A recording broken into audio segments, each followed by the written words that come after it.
अस्सलाम वालेकुम। आज का हमारा टॉपिक है यूकैरियोटिक ऑर्गेनेल, जो कि हमारे पास है गोल्जी एपरेटस। लेक्चर को स्टार्ट करने से पहले मैं बताती चलूँ कि आप मेरे channel daily dose of education को लाइक करें, शेयर करें और सब्सक्राइब करें और बेल आइकन पर क्लिक करके और वीडियोस को सिलेक्ट करें ताकि आपको नए आने वाली वीडियोस की नोटिफिकेशन मिलती रहे।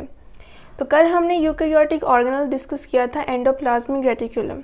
तो अब हमने डिस्कस करना है नेक्स्ट यूकैरियोटिक ऑर्गेनेल, जिसको हमने कहा है गोल्जी एपरेटस। गोल्जी एपरेटस को स्टार्ट करने से पहले हम एक डायग्राम देख लेते हैं और उसके बाद जो है हम इसकी जो है स्टार्ट करेंगे डिस्क्रिप्शन कि एंडोप्लाज्मिक रेटिकुलम जो है वो गोल्जी एपरेटस के साथ लिंक्ड होता है विद इन द सेल। ये हमने सेल का एक स्ट्रक्चर बनाया है और ये मिड में हमने एक न्यूक्लियस ड्रॉ किया है। ये एनिमल सेल जो है उसका स्ट्रक्चर है, क्योंकि न्यूक्लियस जो है वो मिड में है। अब हमने एंडोप्लाज्मिक रेटिकुलम को अगर हम देखें तो हमें यहाँ पर नेटवर्क्स नज़र आ रहे हैं, जो कि न्यूक्लियर मेम्ब्रेन से, यहाँ पर मैंने लेबल किया हुआ है कि न्यूक्लियर मेम्ब्रेन से लेके हमारे सेल की जो है आउटर जो है सरफेस पे मेम्ब्रेन जो होती है, जिसे हम प्लाज्मा मेम्ब्रेन कहते हैं, प्लाज्मा मेम्ब्रेन तक एक्सटेंड हुआ जो नेटवर्क है हमारे पास, इसे हमने एंडोप्लाज्मिक रेटिकुलम स्टडी किया था कल। अब हमारे जो है रेड मार्कर से मैंने राइबोसोम्स जो हैं वो शो किए हैं और जिस सरफेस के साथ राइबोसोम्स अटैच हैं वो एरिया हमारे पास रफ एंडोप्लाज्मिक रेटिकुलम का है, और जिस पे कोई राइबोसोम्स अटैच नहीं है वो हमारे पास एरिया स्मूथ एंडोप्लाज्मिक रेटिकुलम का है। कल हमने इनके जो है फंक्शंस भी देखे थे। अब हमें पता है कि राइबोसोम्स जो हैं वो प्रोटीन्स की सिंथेसिस करते हैं, तो रफ एंडोप्लाज्मिक रेटिकुलम पर जो है राइबोसोम्स अटैच्ड होते हैं। तो राइबोसोम्स की वजह से प्रोटीन की सिंथेसिस होती है। प्रोटीन की सिंथेसिस होने के बाद जब प्रोटीन सिंथेसाइज्ड हो जाती है तो या तो वो इंट्रासेलुलर प्रोसेस या किसी भी पर्पस के लिए जो है साइटोप्लाज्म में स्टोर हो जाएगी। उसके पास दो ही जो हैं वेज होंगे in order to store in the cytoplasm for the intracellular processes यानी विद इन द सेल जो भी जो है प्रोसेस है या जो भी उसका काम है, ज़रूरत पड़ सकती है सेल के विद इन प्रोटीन्स की, तो वो फिर साइटोप्लाज्म में स्टोर हो सकती है या फिर एक्स्ट्रा सेलुलर इन्वायरमेंट में भी जो है ट्रांसपोर्ट की जा सकती है। और एंडोप्लाज्मिक रेटिकुलम का ये काम होता है कि वो transportation of material from the cell to another cell जो है वो ये परफॉर्म करता है फंक्शन। प्रोटीन सिंथेसाइज होने के बाद जो है वो in the form of transport vesicles जो है इस फॉर्म में जो है वो हमारे पास आ जाती है, मॉडिफाइड हो जाती है, और हम इसे वेसिकल्स के साथ साथ ब्लेब्स कहते हैं, जो इसका असल जो है रियल नेम है ब्लेब्स, या हम इन्हें वेसिकल्स ऑफ एंडोप्लाज्मिक रेटिकुलम भी कह सकते हैं। ये असल में हमारे पास प्रोटीन्स होती हैं जो कि अटैच राइबोसोम की वजह से रफ एंडोप्लाज्मिक रेटिकुलम पर सिंथेसाइज्ड होती हैं। ये हमारे पास जो हैं ये ब्लेब्स जो हैं जिनको हम ट्रांसपोर्ट वेसिकल्स कहते हैं, ये हमारे पास दोनों टर्मिनल से जो हैं ये मॉडिफाइड होकर हमारे पास आती हैं।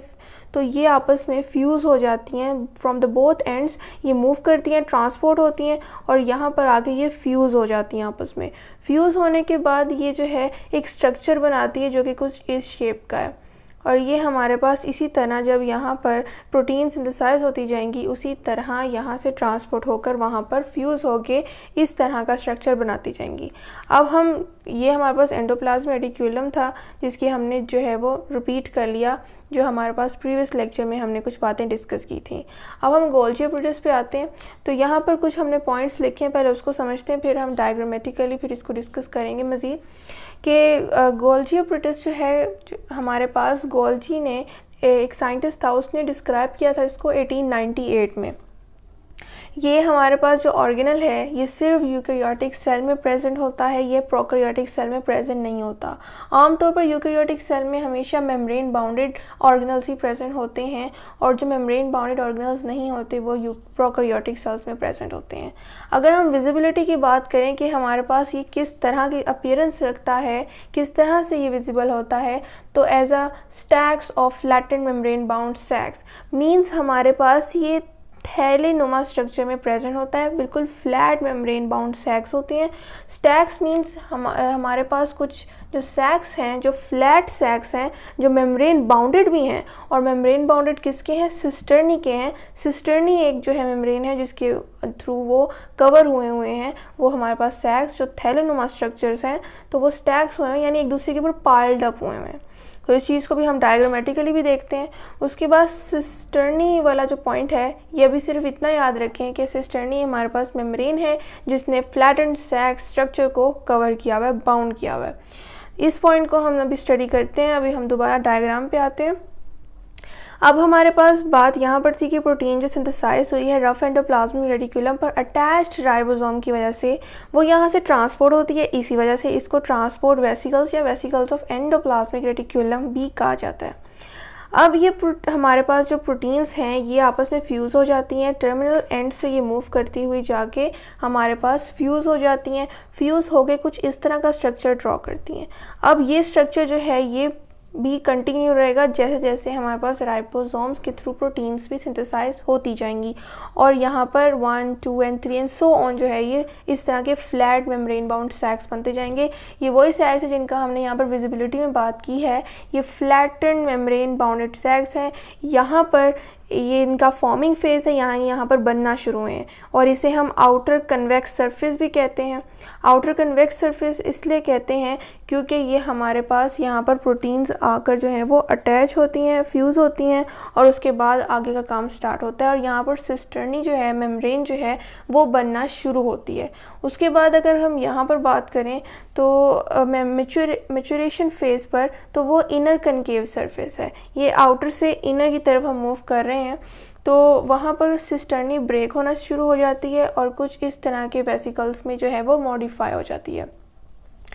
और हमारे पास यही वेसिकल्स जो मॉडिफाई हो गए हैं यही ट्रांसपोर्ट और सिक्रेटरी वेसिकल्स होते हैं जिन्होंने एक्स्ट्रा सेलुलर इन्वायरमेंट में या फिर किसी और पर्पस के लिए जो हमारे पास एक्स्ट्रा सेलुलर इन्वायरमेंट में कोई भी फंक्शन है उसको परफॉर्म करने के लिए इम्पॉर्टेंट है। ये प्रोटीन्स होती हैं या हार्मोन्स होते हैं या एंजाइम्स होते हैं जो कि हमारे एक्स्ट्रा सेलुलर प्रोसेसेस में जो है वो इन्वॉल्व होते हैं और उनमें ये ज़रूरी भी होते हैं ट्रांसपोर्ट होना सेल से। और हमें पता है कि हमारी पूरी बॉडी का जो है तमाम फंक्शंस को संभालने के लिए सेल ही ऐसा है जो मेटाबॉलिज्म जो है वो करता है। मेटाबॉलिक लेवल जो है वो सेल के पास है। सेल ही तमाम चीज़ें प्रोवाइड करता है पूरी बॉडी को, हार्मोन्स हों या प्रोटीन्स, एंजाइम्स वगैरह, उनकी सिंथेसिस सेल ही करता है। अब बात करते हैं कि जो ट्रांसपोर्ट और सिक्रेटरी वेसिकल्स हमारे पास बने हैं ये हमारे पास जो हैं इनकी जो है फर्दर मॉडिफिकेशन होगी। उससे पहले अगर हम देखें तो ये हमारे पास जो स्ट्रक्चर बना है जिसे हमने stacks of flattened membrane bound sacs क्यों कहा है, क्योंकि ये एक दूसरे के ऊपर पाइल्ड अप है, इसीलिए हमने इन्हें स्टैक्स कहा है। और हमारे पास एक स्टैक जो है, हमारे पास जो फ्लैटेंड सैक बन रहा है उसे हम गोल्जी बॉडी कहते हैं, गोल्जी बॉडी कहते हैं। और इसी तरह ये जब बनती जाती हैं तो फिर इन्हें हम गोल्जी एपरेटस कहते हैं। तो ये हमारे पास स्ट्रक्चर है गोल्जी एपरेटस का। और साथ ही साथ हमारे पास गोल्जी एपरेटस के साथ सिस्टर्नी जो इसकी मेम्ब्रेन है, वेसिकल्स जो ट्रांसपोर्ट हो रहे हैं और जो हमारे पास आके फ्यूज़ हो रहे हैं, और साथ ही साथ ये फ्लैटेंड मेम्ब्रेन बाउंड सैक्स, ये सब आपस में मिलकर गोल्जी कॉम्प्लेक्स बनाते हैं। ये हमारे पास फोर्थ पॉइंट था कि cisternae together with associated vesicles form Golgi complex. ये कॉम्प्लेक्स बन जाता है जो कि cisternae, Golgi body, transport vesicles का आपस में जो है कोऑर्डिनेशन के थ्रू बनता है। अब जब हमारे पास सिस्टर्नी ब्रेक होगी मैच्योरेशन जो है फेज़ पर, तो वेसिकल्स बनेंगे। ये ट्रांसपोर्ट और सिक्रेटरी वेसिकल्स इसलिए हैं क्योंकि ये सेल की सिक्रेशन का काम करते हैं। जो सेल ने बाहर चीज़ें एक्सपोर्ट करनी होती हैं, ट्रांसपोर्ट करनी होती हैं, उसकी वजह से इसको सिक्रेटरी वेसिकल्स कहा गया है। अब ये हमारे पास वेसिकल्स बाहर जो हैं वो इन्वायरमेंट में जा रहे हैं, एक्स्ट्रा सेलुलर इन्वायरमेंट में, तो ये एंजाइम्स भी हो सकते हैं, प्रोटीन्स भी और हार्मोन्स भी। अब हम एग्जांपल लेते हैं जिससे आगे हमारी बुक में शामिल है कि पैंक्रियास जो है, जो ह्यूमंस में एक ग्लैंड है जिसकी हमारे पास एसोसिएशन है डाइजेस्टिव ट्रैक्ट के साथ, तो ये हमारे पास सिक्रीट करते हैं कुछ ग्रेन्यूल्स। तो उन ग्रेन्यूल्स में एंजाइम्स प्रेजेंट होते हैं जो हेल्प करते हैं इन डाइजेशन। गोल्जी कॉम्प्लेक्स जो है उसका ये रोल है कि वो इन ग्रेन्यूल्स का जो है उनकी फॉर्मेशन करते हैं, और प्रोटीन्स और एंजाइम्स जो कि ट्रांसपोर्ट होते हैं आउट ऑफ द सेल वो गोल्जी एपरेटस से पास होकर जाते हैं। तो ये हमारे पास एक बहुत इंपॉर्टेंट इसका फंक्शन है। जो पैंक्रियास जो है वो परफॉर्म करता है, और उसके पीछे इन्वॉल्व जो है वो गोल्जी एपरेटस है। अगर हम इसके फंक्शंस की बात करें गोल्जी एपरेटस की, तो वो सिक्रीशंस में शामिल है। फॉर एग्जांपल कि हमारे पास जिस तरह के हमने अभी देखा कि जिस तरह एंडोप्लाज्मिक रेटिक्यूलम के थ्रू जो है गोल्जी एपरेटस ने पैकेजिंग की है और साथ ही साथ प्रोडक्ट्स को जो है एक्सपोर्ट किया है in the extra cellular environment from the intra cellular environment, तो वो सिक्रीशन होती है। दूसरा पैकेजिंग एंड फिनिशिंग, ये मोस्ट इंपॉर्टेंट पॉइंट है हमारे पास कि हमारे पास जब प्रोटीन्स बन के वहाँ जाती हैं गोल्जी एपरेटस में, तो गोल्जी एपरेटस इसकी पैकेजिंग करता है और फिनिशिंग करता है प्रोडक्ट की जिसने एक्सपोर्ट होना है। यहाँ पर जो है फॉर्मिंग फेज़ पर गोल्जी एपरेटस की यहाँ पर फिनिशिंग होना शुरू हुई है, और एट द एंड इवेंचुअली यहाँ पर हमारे पास जब ब्रेक होगी सिस्टर्नी तो हमारे पास पैकेजिंग होगी। पैकेजिंग होने की वजह से हमारे पास जो है प्रोडक्ट बिल्कुल तैयार हो गया एक्सपोर्ट होने के लिए, और उसके बाद वो अपने पर्पस के लिए जो भी उसने परफॉर्म करना है या जिसके लिए जो है उसे प्री डिस्टाइन किया गया है उसके थ्रू वो चला जाएगा एक्स्ट्रा सेलुलर एनवायरनमेंट में और अपना फॉलोइंग पर्पस परफॉर्म करेगा। नेक्स्ट है फॉर्म कॉन्जुगेटेड मॉलिक्यूल्स, जो हमारे पास मोस्ट इंपॉर्टेंट फंक्शन है गोल्जी एपरेटस का कि ये प्रोटीन्स और लिपिड्स को मॉडिफाई करता है। किसको? प्रोटीन्स एंड लिपिड्स, इनको मॉडिफाई करता है। किस तरह कि इनमें एडिशन कर देता है कार्बोहाइड्रेट्स की। ये हम पिछले टॉपिक्स में पढ़ के आ चुके हैं कि कार्बोहाइड्रेट्स को प्रोटीन्स और लिपिड्स में ऐड करके ये कन्वर्ट कर देता है प्रोटीन्स को ग्लाइकोप्रोटीन्स में, और उसी तरह लिपिड्स को ग्लाइकोलिपिड्स में। तो ये हमारे पास दो कॉन्जुगेटेड मॉलिक्यूल्स हैं जो कि टेम्परेरी तौर पर बनते हैं। तो ये भी मोस्ट इंपॉर्टेंट फंक्शन है गोल्जी एपरेटस का। तो ये था आज का हमारा टॉपिक, जिसमें हमने डायग्रामेटिकली देखा कि किस तरह एक ऑर्गेनल जिसको हमने नेटवर्क ऑफ चैनल्स कहा है, जो हमारे पास एंडोप्लाज्मिक रेटिक्यूलम है, उसमें होने वाली सिंथेसिस जो है वो मज़ीद जो है पैकिंग और फिनिशिंग उनकी होती है बाय गोल्जी एपरेटस। और ये किस तरह आपस में लिंक्ड हैं ये दोनों ऑर्गेनल्स, जिनको मैंने एक को रेड से और एक को ब्लू से शो किया है क्योंकि इनकी हमने मेन डिस्कशन करनी थी। और उसी के साथ साथ हमने देखा कि किस तरह ये फंक्शन परफॉर्म करता है और किस तरह वेसिकल्स की ट्रांसफॉर्मेशन होती है विद इन द सेल, और फिर जो है वो out of the cell move करते हैं। और साथ ही साथ हमने इनकी डिस्क्रिप्शन देखी कि इसका जो है हमारे पास गोल्जी ने किस जो है वो ईयर में हमारे पास इसकी डिस्क्रिप्शन दी थी, और साथ ही साथ इसकी विजिबिलिटी और इसके कुछ फंक्शंस जो कि बहुत इंपॉर्टेंट हैं। तो आई होप आपको आज की लेक्चर की समझ आई होगी। फिर भी कोई क्वेश्चन हो तो आप कमेंट में ज़रूर पूछें।